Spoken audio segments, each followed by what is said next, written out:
Mengbodoh mereka.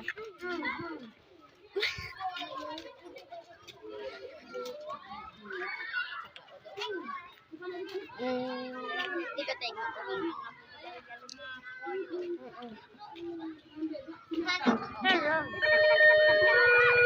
Orang lagi.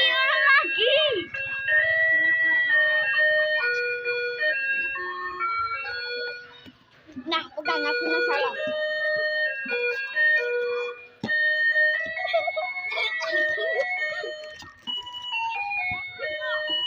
Nah, pegang nak salam.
Assalamualaikum warahmatullahi wabarakatuh. Selamat pagi anak ibu.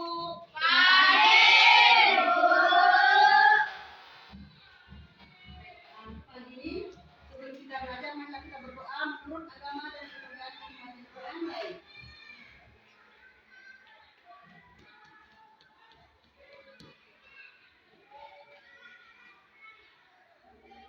Selesai. Belum ada yang membuat kesepakatan kelas. Kesepakatan kelas kita yang lama itu akan kita perbaiki lagi. Nah, kita akan membuat kesepakatan kelas setiap anak, setiap orang itu membuat satu kesepakatan kelas untuk kelas kita. Sama dengan yang dibuat kemarin. Nah, sekarang setelah kesepakatan kelas itu kita buat, baru kita buat dengan impian kelas saya. Buat tulis satu-satu, nanti ibu kasih dalam kertas. Buatlah kelas seperti apa yang anak-anak ibu impikan. Misalkan kelas itu, oh bu, kami ingin kelas kami indah, nyaman. Oh, saya mengimpikan kelas yang mengasihkan. Jadi setiap anak boleh menuliskan impiannya masing-masing. Nanti kita tulis, kita lihat di situ, kita ambil semua, kita rangkum. Baru kita tempel. Nah, sekarang ibu bagikan berarti 2 lembar satu orangnya. Satu untuk impian kelas saya, satu untuk itu, untuk kesepakatan kelas.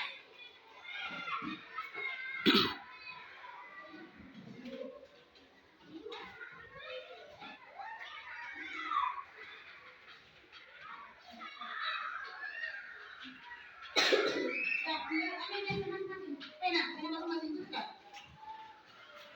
Kesepakatan kelas yang mana? Persetujuan yang mana? Pena.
Kita membuat kesepakatan kita dengan kelas ini. Impian. Setiap kalian mempunyai impian yang luar biasa. Ada yang keyakinan kelas. Nah, di keyakinan kelas ini inilah yang kita akan sepakati, kita akan yakini. Ini yang akan kita terapkan di kelas kita. Pertama di kelas kita dulu. Nanti baru kita bawa ke lingkungan sekolah ini. Semua kelas kita harus menerapkan keyakinan kelas. Sama kalau impian saya ini memang kelas seperti ini. Kita akan atur seindah mungkin senyaman mungkin untuk belajar kelas kita.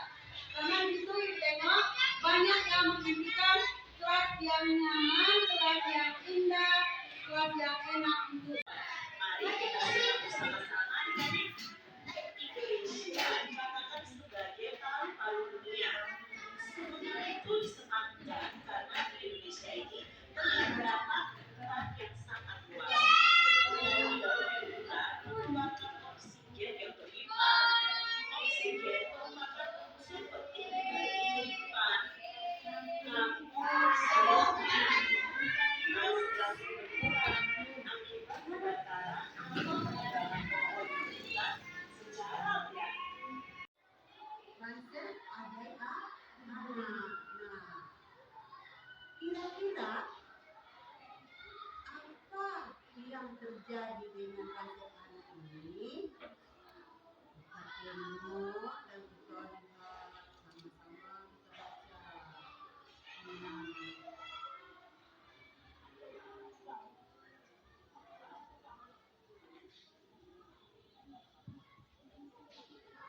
Anas di Banser itu sebutannya. Plik plok.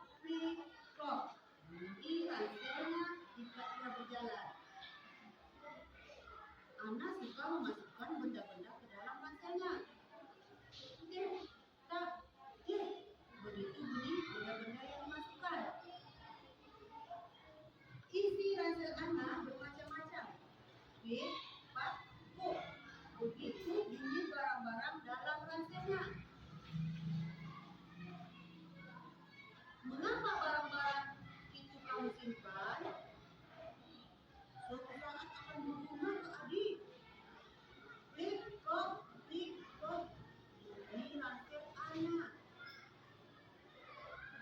Ibu juga heran. Bukannya kamu sudah bawa ke kanak-kanak? Bukan ini buat teman ibu. Plok. Ransel anak berbunyi. Semuanya dimasukkan ke dalam ranselnya. Ketika waktu istirahat tiba,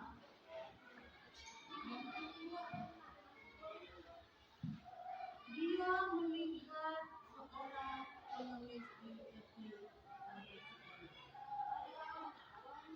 Anak tadi apa yang dibawa anak tadi? Nasi dari dalam kelas. Diberikan kepada bapak pengemis itu.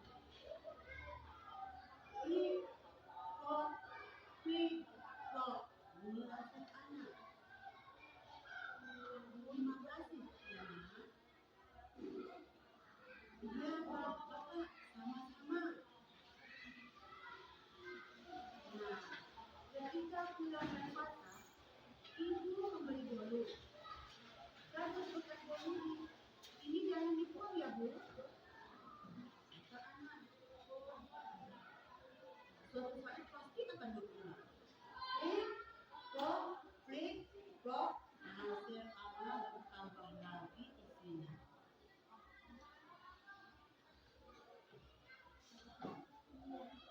Kita simpan di mana peralatan ini? Kata Riri, Rupanya Riri sama Ana mengadakan kerja kelompok di kelas. Kerja kelompok itu memerlukan gunting, kertas, lem, dan kardus. Nah, disinilah Riri mengeluarkan semua barang-barang yang ada di dalam tasnya. Kemudian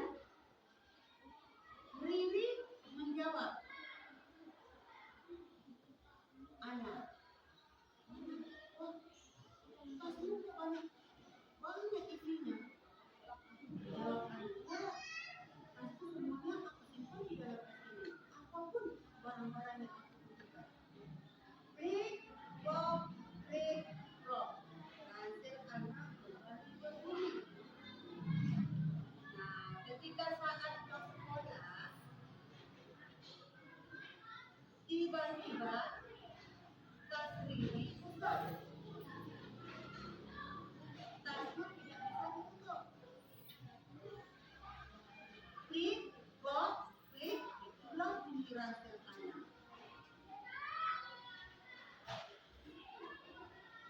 Di tengah perjalanan pulang, wah, hujan. Riri, jangan khawatir. Anak ada solusinya. Semuanya ada di dalam tas anak. Maka anak mengeluarkan payung. Klik, drop, klik, drop. Bunyi ransel anak. Suatu hari di kantor ayah, Kak Adi kesal karena pesan. Ada pelajaran dan lem dari dalam tas anak. Klik, drop, klik, drop. Ransel anak berbunyi lagi. Ada pelajaran lain juga untuk adik. Adik kesal sekali. Klik, drop, terdengar ransel anak berbunyi lagi. Saat bermain, tak sengaja kaki adik tersandung batu. Pasti ada sesuatu dengan anak. Tetapi di mana tas anak? Nah, suatu pagi tas ini terlalu berat. Aku bantu membawakannya. Oh, terima kasih ya. Waduh, rupanya tas belanjaan ibu terlalu berat. Adakah sesuatu di tas anak? Tentu saja. Klik, drop. Nah, tas anak mengeluarkan kantong plastik untuk tempat belanjaan ibu. Tas anak dapat menolong siapa saja. Nah, apa yang digunakan tas anak? Ayo, siapa tahu? Apa yang digunakan? Tas anak? Apa yang dilakukan tas anak? Ayo, siapa tahu? Nah, ini. Ya, menolong. Ina.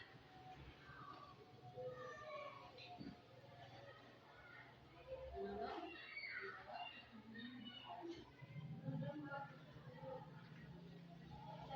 Iya, benar. Menolong membawa belanjaan ibu. Nah, suara tas anak bunyinya bagaimana?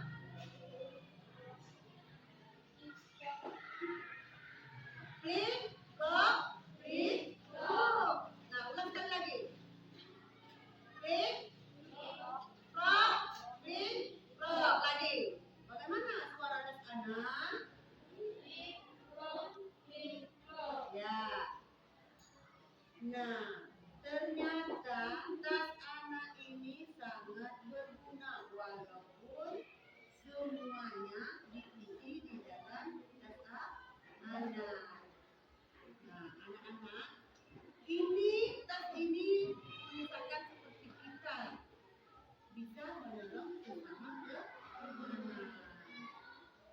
Hai,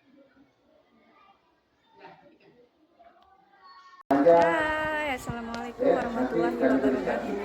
Perkenalkan saya Ibu Dewi Satriana, SPD, Jaskes dari SD Negeri 18 Tanjung Pal. Nah, di sini saya ingin menanggapi tentang prinsip pembelajaran Ki Hajar Dewantara, di mana pembelajaran tersebut berpusat pada anak. Melihat kinerja atau penerapan pembelajaran tersebut yang telah diterapkan oleh Ibu Mardia SPD, di sini saya melihat ada perubahan pada anak-anak, di mana anak-anak lebih mandiri, lebih termotivasi, juga bersemangat dalam menyelesaikan masalah yang mereka hadapi. Kemudian juga mereka secara bergotong royong membantu teman-temannya dalam menyelesaikan masalah tersebut. Nah, demikian juga sangat berpengaruh ya bagi saya rekan sejawat beliau, di mana di sini saya lebih ingin dan lebih termotivasi juga menemukan ide-ide baru dalam menyampaikan materi yang berpusat pada anak. Demikian, Assalamualaikum warahmatullahi wabarakatuh. Assalamualaikum warahmatullahi wabarakatuh.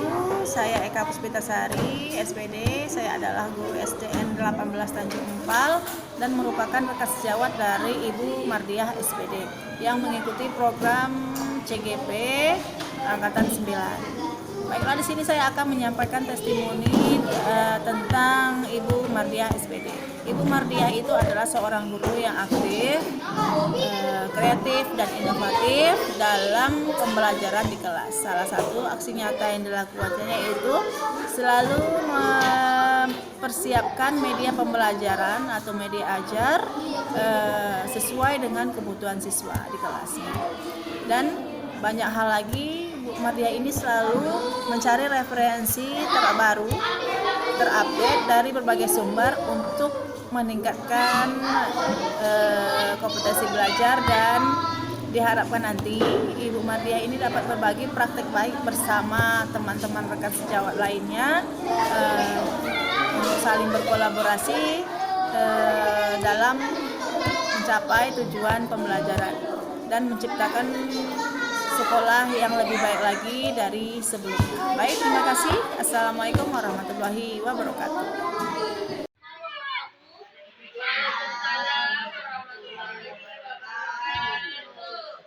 Di sini saya akan mengimplementasikan yaitu tentang filosofi Ki Hajar Dewantara, kemudian ke penilaian yang guru penggerak. Sebetulnya guru penggerak itu memang menggerakkan, bukan misalnya guru penggerak itu harus istimewa dari yang lain, tidak. Di situ dia bergerak dan menggerakkan. Nah, kemudian baru ke visi guru penggerak. Nah, di sini visi guru penggerak itu akan dijelaskan nanti. Baru ke budaya positif.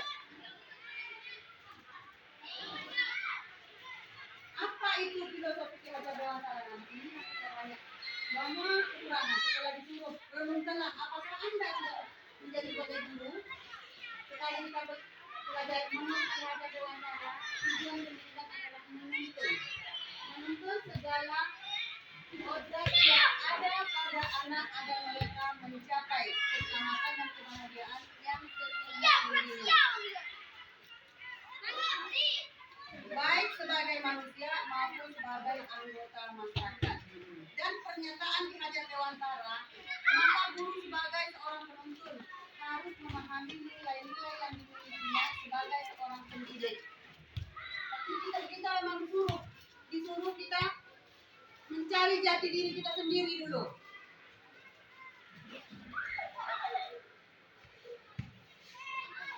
Baru bisa kita menjalankan perannya sebagai seorang guru maupun koas bagi guru yang lain. Nah, kali itu memang koas itu untuk guru penggerak. Nah, yang kita nih belum kita dulu, nilai-nilai kita apa? Itu yang mau kita bicara dulu. Sebagai apakah aku sebagai guru seorang penuntun? Berarti kita bukan mengajar tidak, sesuai dengan kodrat anak. Nah, ini kan kita di Selamu, kita di daerah tertentu ini, macam-macam budaya, suku, dengan kebudayaan masing-masing daerah. Di sini itu menurut filosofi Ki Hajar Dewantara. Selama ini yang kita kembangkan ke anak-anak menurut versi kita sendiri. Berarti bukan kita menuntut. Saya sendiri sebagai guru jauh dari 100%, 10% cuma yang saya miliki. Nah, di sini nilai-nilai yang ada, yang nilai-nilai guru bukan untuk guru penggerak, nilai-nilai guru kita berpihak pada murid. Makanya kita selama ini kita mengajarkan berpihak pada murid. Inovatif, nah kolaboratif ini yang paling penting kita nih. Kolaboratif kita harus sama-sama. Kita harus sama-sama. Kalau kita tidak mampu kita kasih tahu sama kawan. Kalau tak bisa menghadapi kelas ini banget, nanti kawan yang lain akan mencari solusinya. Oh begini caranya kita hadapi. Kalau misalkan belum bisa kawan yang lain, kawan kita misalnya guru kelas 1 mengeluh, kita guru kelas lain itu boleh masuk ke kelas itu, boleh kita masuk menengok. Oh begini, menengok sifat-sifat ada cara belajarnya, baru bisa kita sama-sama putuskan cara apa yang paling tepat untuk kelas 1 itu.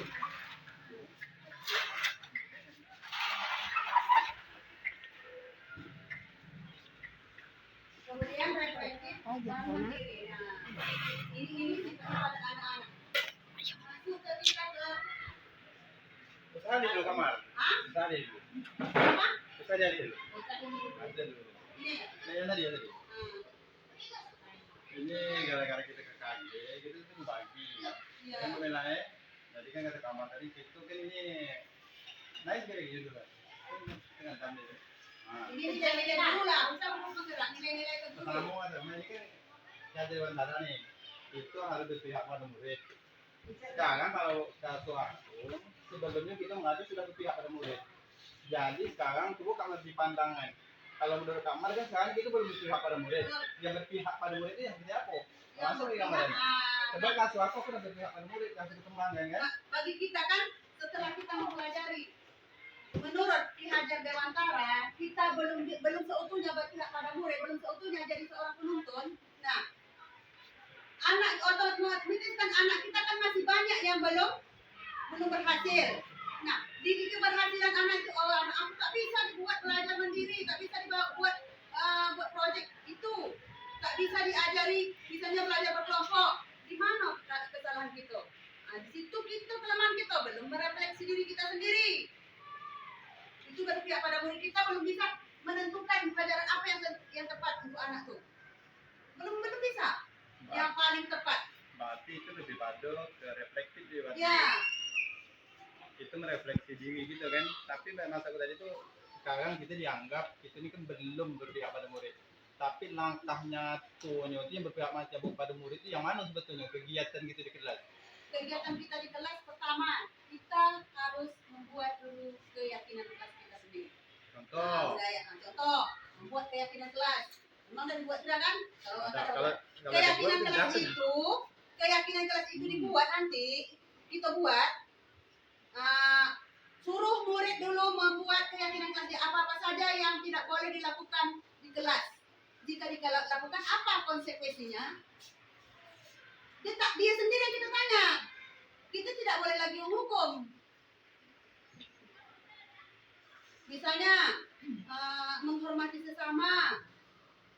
Kemudian tidak bisa terlambat masuk kelas. Pakaian harus disiplin. Kita kan banyak tuh kalau keyakinan kelas itu kan setiap guru pasti ada berbeda-beda tuh. Karena itu kan diminta dari anak dulu. Dijelaskan ke anak itu dulu apa itu keyakinan kelas. Nanti baru dia sendiri menuangkan setiap orang itu.